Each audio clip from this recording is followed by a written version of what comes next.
Raj TV viewers எல்லாருக்கும் வணக்கம் and welcome to our show சரித்திர நாயகன் சிவாஜி கணேசன்.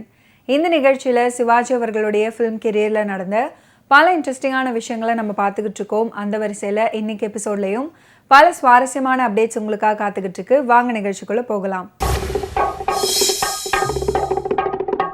மரகதம் 1959 ஆண்டு வெளிவந்த தமிழ் திரைப்படமாகும்.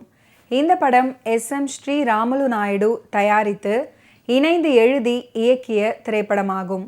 இதன் கதை டி.எஸ். துரைசாமியின் கருங்குயில் குன்றத்து கொலை அப்படின்ற புதினத்தின் தழுவலாகும்.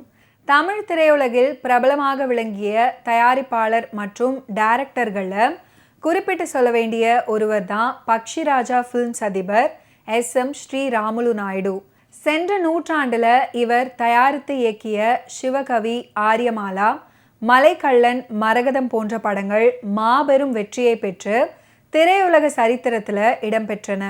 அதிலையும் இவர் உருவாக்கிய மலைக்கள்ளன் ஜனாதிபதி விருதை பெற்ற முதல் தமிழ் படம் அப்படின்ற பெருமையை பெற்றது. கோயம்புத்தூரில் இருந்த தனது சொந்த ஸ்டூடியோவான பக்ஷிராஜாவில் தன்னுடைய அனைத்து படங்களையும் இவர் தயாரித்து வந்தார். பக்ஷிராஜா ஃபிலிம்ஸ் அதிபர் எஸ்.எம். ஸ்ரீ ராமுலு நாயுடு பற்றி சிவாஜி அவர்கள் குறிப்பிட்டிருக்கிறாரு. கோயமுத்தூர் அப்படின்னுடன் நினைவுக்கு வருவது தொழிற்சாலைகள், கொங்கு தமிழ், சிறந்த கல்லூரிகள், அடுமனைகள் என சொல்லிக்கொண்டே போகலாம். கோவை தொழிற்சாலைகள் நிறைந்த ஊர் அப்படின்றது எல்லோருடைய மனபிம்பம். ஆனால் 1950 வரை எல்லா திரைப்படங்களும் இங்குதான் எடுக்கப்பட்டது அப்படின்றத உங்களால் நம்ப முடிகிறதா? தென்னிந்திய சினிமாவின் தலைநகரமாக சிம்ம சொப்பனமிட்டு இருந்த ஊர் கோவை, திரைப்படங்களின் தலைநகரம். சாமி கண்ணு வின்சென்ட் 1914 முதல் திரையரங்கை வெரைட்டி ஹால் சினிமா அப்படின்ற பெயரில் டவுன் ஹாலில் அமைச்சாரு. இப்போது டிலைட் தியேட்டர் அப்படின்ற பெயரில் இயங்கி கொண்டிருக்கிறது. அதுக்கப்புறம் ரா.கே. ராமகிருஷ்ணன், சி.என். வெங்கடபதி நாயுடு, எஸ். பீமா செட்டி, எஸ்.எம். ஸ்ரீ ராமுலு மற்றும் பி.ஏ. ராசு இணைந்து சென்ட்ரல் ஸ்டூடியோஸ் அமைச்சாங்க. ஸ்ரீ ராமுலு நாயுடு பக்ஷிராஜா ஸ்டூடியோவை நிறுவினார். அது தென்னிந்திய சினிமாவின் மகுடமாக விளங்கியது. தற்போது அது கல்யாண மண்டபமாக இயங்குகிறது. பக்ஷிராஜா ஸ்டூடியோவிலிருந்து தயாரிக்கப்பட்ட மலைக்கள்ளன் மிகப்பெரிய வெற்றியை பெற்றது. இது அந்த காலத்தில் 6 மொழியில் எடுக்கப்பட்டது.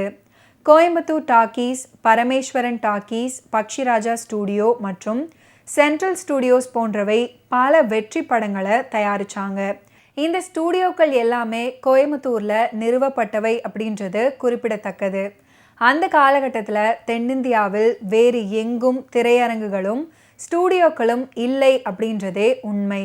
சிவாஜி அவர்கள் நடித்த மரகதம் படமும் கோவையில் தான் எடுக்கப்பட்டுச்சு.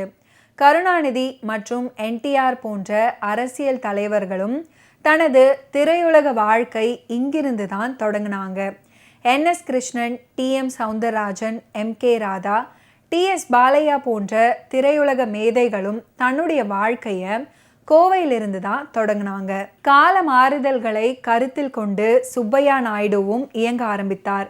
அடுத்து அவரது இசையமைப்பில் வெளிவந்த படங்களிலிருந்து பாடல்களை கேட்கும்போது இதனை நம்மால் நன்றாக புரிந்து கொள்ள முடிகிறது. மரகதம் திரைப்படத்தில் இடம் பிடித்திருக்கக்கூடிய அற்புதமான பாடல் தான் காவிரி பாயும் கன்னி தமிழ்நாடு, கலைகளுக்கெல்லாம் தாய் வீடு. டி.எம்.எஸ். அவர்களின் கம்பீர குரலில் ஒலிக்கும் இந்த பாடலுடன் தான் படமே துவங்குகிறது. இன்றளவும் தமிழ்நாட்டின் சிறப்பை உலகறிய வைக்கும் ஒரு அற்புதமான பாடல். கதாநாயகி பத்மினிக்கான அனைத்து பாடல்களையுமே ராதா ஜெயலட்சுமியை பாட வைத்திருந்தார் எஸ்.எம். சுப்பையா நாயுடு. மாலை மயங்கும் அந்தி நேரம், பச்சை மலை வளர் அருவியோரம் அப்படின்னு தொடங்கக்கூடிய மற்றும் ஒரு அற்புதமான பாடல் மரகதம் திரைப்படத்தில் இடம் பிடித்திருக்கும். கவியோகி சுத்தானந்த பாரதியின் பாடல் இது. பத்மினி அவர்கள் பாடும் நடன பாடலான இதை புன்னாகவராளி ராகத்தில் அற்புதமாக அமைத்திருக்கிறாரு சுப்பையா நாயுடு. ராதா ஜெயலட்சுமியின் குரலில் பாடல் கேட்பவர் மனங்களை கொள்ளை கொள்கிறது. மாபெரும் வெற்றி கண்ட நாடோடி மன்னன் படத்துக்கு அப்புறம் எஸ்.எம். சுப்பையா நாயுடு முன்னணி இசையமைப்பாளர்களில் ஒருவராகிவிட்டார். 50களின் இறுதி முதல் 60களின் துவக்கம் வரை திரையுலகில் ஏற்பட்ட புதிய மாற்றங்களினால் அதுவரை தயாரிப்பாளர்களின் ஆளுகையின் கீழ் இருந்து வந்த திரையுலகில் கதாநாயகர்களின் ஆதிக்கம் வேரூன்ற ஆரம்பித்தது. எம்ஜிஆர் அவர்கள், சிவாஜி அவர்கள் ஆகிய இரு திலகங்களும் உச்ச நடிகர்களாக உயர்ந்தனர். தயாரிப்பாளர்கள் இருவரில் ஒருவரை சார்ந்து படங்களை தயாரிக்க ஆரம்பிச்சாங்க. அதே போல இசையிலும் யங் ஜெனரேஷனுடைய ஆதிக்கம் பரவ ஆரம்பித்தது. கர்நாடக சங்கீதத்தை மட்டுமே அதுவரை சார்ந்திருந்த திரை இசையில் மண் வாசனை குன்றாமல் எளிமையான இசையால் மக்களை KV மகாதேவனும் ராகங்களின் அடிப்படையில் மேற்கத்திய இசை கலந்த மெல்லிசை பாணியால் விஸ்வநாதன் ராமமூர்த்தியும் மக்களை தங்கள் வசம் ஈர்க்க ஆரம்பித்தனர். இந்த புதிய போக்கிற்கு ஏற்றபடி இசை சக்கரவர்த்தி G. ராமநாதன் அவர்களே தன்னை மாற்றிக்கொள்ள ஆரம்பித்தார் அப்படின்னா மற்றவர்களை பற்றி கேட்கவா வேண்டும். மரகதம் திரைப்படத்தில் அமைந்த பாடல் தான் சந்திரபாபு, ஜமுனா ராணி அவர்கள் இணைந்து பாடிய குங்கும பூவே கொஞ்சம் புறாவே அப்படின்ற பாடல். இது அருமையான பாடல், கேட்பவரை துள்ள வைக்கும் பாடல்தான். ஆனால் இந்த பாடலுக்கான மெட்டு SM சுப்பையா நாயுடு அவர்களுடையதல்ல. இந்த பாடலுக்கான மெட்டு TG லிங்கப்பாவுடையது. சபாஷ் மீனா படத்துக்காக அவர் அமைத்த ஒரு பாடல். சபாஷ் மீனா எடுக்கும்போது பல சிக்கல்களை பந்துலுவுக்கு என்ன காரணத்தினாலோ சந்திரபாபு அவர்கள் உண்டாக்கினார். குங்குமப்பூவை பாடலை ஒளிப்பதிவு செய்ய வேண்டிய நாளில் பாடலை மெட்டையெல்லாம் நன்றாக கற்றுக்கொண்ட சந்திரபாபு ஆர்கெஸ்ட்ரா ரொம்ப கம்மியாக இருக்குது அப்படின்னு பலவித காரணங்களை கூறி பாடலை பாட மறுத்தவர். அதே சமயம் தயாரிப்பில் இருந்த மரகதம் படத்துக்காக இந்த பாடலை SM சுப்பையாவிடம் கொடுத்து பதிவு பண்ண வைத்து பாடலை பாடிவிட்டார். இந்த தகவலை திரு வாமனன் அவர்கள் அவருடைய புத்தகத்தில் பதிவு பண்ணியிருக்கிறாரு. மரகதம் பட பாடல்களை பற்றி குறிப்பிடும்போது இந்த பாடலை திரு வாமனன் அவர்கள் கவனமாக தவிர்த்திருக்கிறார். இந்த பாடலை பற்றி குறிப்பிடும்போது TG லிங்கப்பா அவர்கள் கடைசியில் ஏன் பாட்டு சுப்பையா அண்ணன் பெயரில் வந்துச்சு அப்படின்னு ஆதங்கத்தோடு குறிப்பிட்டிருக்கிறாரு.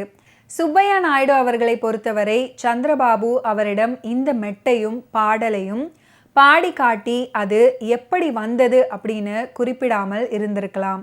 அது பிடித்து போன காரணத்தால் அவர் இதை தூண்டி துருவி விசாரிக்காமல் ஏற்றுக்கொண்டும் இருந்திருக்கலாம்.